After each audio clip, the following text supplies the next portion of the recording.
Hezbollah మధ్య పచ్చగడ్డి వేస్తే భగ్గుమనేలా పరిస్థితులు మారిపోయాయి.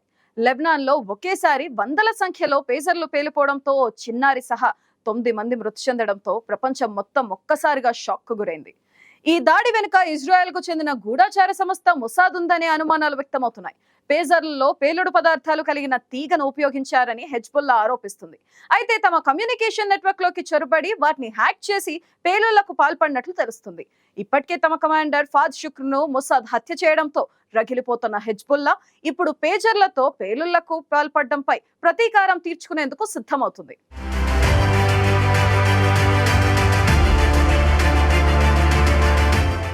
దాదాపు 11.5 నెలలుగా ఇజ్రాయెల్ హమాస్ మధ్య భీకరంగా యుద్ధం కొనసాగుతోంది. ఈ నేపథ్యంలోనే హమాస్కు మద్దతుగా లెబనాన్ మిలిటెంట్ గ్రూప్ హిజ్బుల్లా ఇజ్రాయెల్పై దాడులు చేస్తోంది. దీంతో ఇప్పుడు ఇజ్రాయెల్ హమాస్ హిజ్బుల్లాపై దాడులు చేస్తోంది. ఇజ్రాయెల్ హిజ్బుల్లా మధ్య జరుగుతున్న యుద్ధం ఇప్పుడు లెబనాన్ పౌరులను బలి తీసుకుంటోంది. తన శత్రువులపై తెలివిగా అనూహ్యంగా దాడి చేసే ఇజ్రాయెల్ ఈసారి లెబనాన్లోని హిజ్బుల్లాపై గురిపెట్టింది. ఈ నేపథ్యంలోనే కీలక పరిణామం చోటు చేసుకుంది. తాజాగా లెబనాన్లో దేశవ్యాప్తంగా పేజర్ పరికరాలు పేలిపోయాయి. ఈ ఘటనలో ఓ చిన్నారి సహా 9 మంది చనిపోగా 2800 మందికి గాయాలయ్యాయి. వీరిలో 200 మంది పరిస్థితి విషమంగా ఉందని అధికారులు తెలిపారు. ఈ ఘటన నుంచి తేరుకోకముందే బుధవారం వాకీటాకీల్లో పేలుళ్లు సంభవించడం కలకలం రేపింది. దేశంలోని పలు ప్రాంతాల్లో వాకీటాకీలు, ఇతర ఎలక్ట్రానిక్ పరికరాలు పేలిపోయాయి. ఈ ఘటనల్లో 9 మంది మరణించగా 300 మంది గాయపడ్డట్టు లెబనాన్ ఆరోగ్య మంత్రిత్వ శాఖ తెలిపింది. అయితే ఎన్ని వాకీటాకీలు పేలాయనే విషయం వెల్లడించలేదు. తూర్పు లెబనాన్లోని వివిధ ప్రదేశాలలో ల్యాండ్లైన్ టెలిఫోన్లు కూడా పేలినట్టు పలు కథనాలు పేర్కొన్నాయి. లెబనాన్ రాజధాని బీరూట్లో హిజ్బుల్లా సభ్యులు పేజర్ పేలుడులో మరణించిన చిన్నారి అంత్యక్రియలు నిర్వహిస్తుండగా సమీపంలోని అనేక వాకీటాకీలు పేలినట్టు సమాచారం.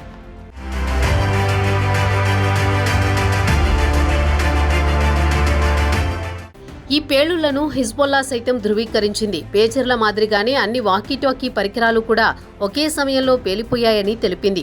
ఇది ఇజ్రాయెల్ పనేనని, ఈ దాడులకు తప్పకుండా ప్రతీకారం తీర్చుకుంటామని హెచ్చరించింది. గాజాలో హమాస్కు మద్దతిస్తూనే ఉంటామని స్పష్టం చేసింది. ప్రతిస్పందన కోసం ఇజ్రాయెల్ వేచి ఉండాలని వార్నింగ్ ఇచ్చింది. పేజర్లు పేలిన ఘటనలో చనిపోయిన చిన్నారి హిజ్బుల్లా గ్రూపులోని సభ్యుడి కుమార్తెగా గుర్తించారు. ఇక లెబనాన్తో పాటు సిరియాలోనూ పేజర్లు పేలిపోగా 14 మందికి గాయాలయ్యాయి. 2023లో గాజా యుద్ధం ప్రారంభమైనప్పటి నుంచి లెబనాన్లో సెల్ ఫోన్లకు బదులు పేజర్ పరికరాలు ఉపయోగించాలని హిజ్బుల్లా గ్రూపు తన సభ్యులకు ఆదేశించింది. దీంతో లెబనాన్, సిరియాలో ఎక్కువ మంది సంప్రదింపులు, మెసేజ్లు పంపించడానికి ఫోన్లకు బదులు పాత టెక్నాలజీ పేజర్ పరికరాలు వినియోగిస్తున్నారు. ఇజ్రాయెల్ గూఢచర సంస్థ ప్రపంచవ్యాప్తంగా సెల్ ఫోన్ ట్రాక్ చేసి శత్రువుల మాటలు వినగలిగే టెక్నాలజీ కలిగి ఉందని ఇంతకుముందు చాలాసార్లు తేలింది. దీంతో హిజ్బుల్లా తన గ్రూపు సభ్యులకు పేజర్లు ఉపయోగించాలని స్పష్టం చేసింది.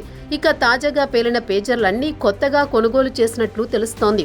ఇటీవల తైవాన్ సంస్థ గోల్డ్ అపోలోకు చెందిన కొత్త బ్యాచ్లో దాదాపు 3000 పేజర్లను లెబనాన్కు దిగుమతి చేసుకుంది. వాటిలో అత్యధికంగా ఆ కంపెనీకి చెందిన P924 మోడల్వే ఉన్నాయి. దీంతో పాటు మరో 3 మోడల్స్ కూడా ఆ షిప్మెంట్లో ఉన్నాయి.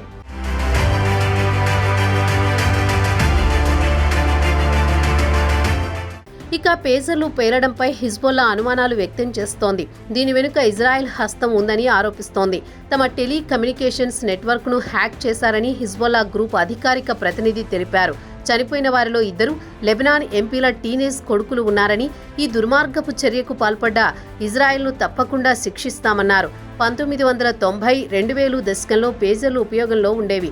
2 రకాల పేజర్లు అందుబాటులో ఉన్నాయి. 1-వే పేజర్లో కేవలం మెసేజ్లు రిసీవ్ మాత్రమే చేసుకోవచ్చు. 2-వే పేజర్ పరికరాలతో మెసేజ్ పంపించవచ్చు. ఇందులో డేటా సురక్షితంగా ఉంటుందని, సెక్యూరిటీ రిస్క్ తక్కువగా ఉండడంతో హిజ్బుల్లా గ్రూప్ ఇజ్రాయెల్ నుంచి తప్పించుకోవడానికి ఈ పేజర్లు ఉపయోగిస్తోంది. లెబనాన్లో జరిగిన పేలుళ్ల కారణంగా ఈ పేజర్ బ్యాటరీలు పేలిపోవడమే అని కొన్ని ప్రాథమిక రిపోర్టులు చెబుతున్నాయి. కానీ హెజ్బుల్లా మాత్రం పేజర్ పరికరాల లోపల ఒక సన్నని తీగలాంటి పేలుడు పదార్థం కలిగిన తీగలు ఉన్నాయని, వాటి ద్వారానే పేలుళ్లు సంభవించాయని ఆరోపిస్తోంది. ఈ పేలుళ్ల వెనుక ఇజ్రాయెల్ గూఢచర సంస్థ మొసాద్ హస్తం ఉందని అనుమానాలు వ్యక్తమవుతున్నాయి.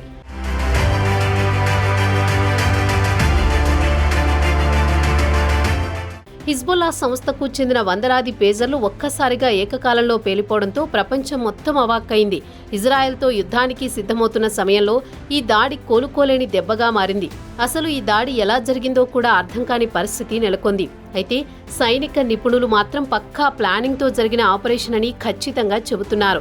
హెజ్బొల్లా పేజర్ల పేలుళ్ల వెనుక ఇజ్రాయెల్ నిఘా సంస్థ మొసాద్ హస్తమున్నట్లు బలంగా అనుమానాలు వ్యక్తమవుతున్నాయి. వేలాది పేజర్లలో మిలిటరీ గ్రేడ్ పేలుడు పదార్థాలు అమర్చినట్లు సైనిక నిపుణులు చెబుతున్నారు. తైవాన్కు చెందిన ఓ సంస్థ పరికరాలను ఇజ్రాయెల్ దీనికోసం వాడినట్లు తెలుస్తోంది. పేలుళ్ల దృశ్యాలను చూసిన నిపుణులు కేవలం బ్యాటరీ వల్లే ఈ స్థాయిలో గాయపడరని చెబుతున్నారు. హెజ్బొల్లాకు సరఫరా చేసిన పేజర్లలో దాదాపు 2 ఔన్సుల మిలిటరీ గ్రేడ్ పేలుడు పదార్థాన్ని బ్యాటరీ పక్కనే అమర్చి అవకాశం ఉందని అనుమానిస్తున్నారు. తయారీ ప్రదేశంలో లేదా సరఫరా వ్యవస్థలో ఇజ్రాయెల్ నిఘా సంస్థలు చొరబడి వీటిని అమర్చి ఉండొచ్చనే అనుమానాలున్నాయి. ఈ పేజర్లు లెబనాన్లోని హెజ్బొల్లా, దాని మిత్ర సంస్థలున్న సిరియా, ఇరాన్లలోకి చేరాయి. ఈ మొత్తం ఆపరేషన్లో ఖచ్చితంగా ఇజ్రాయెల్ నిఘా సంస్థ సభ్యులు నేరుగా పాల్గొని ఉంటారని హెజ్బొల్లా అనుమానిస్తోంది.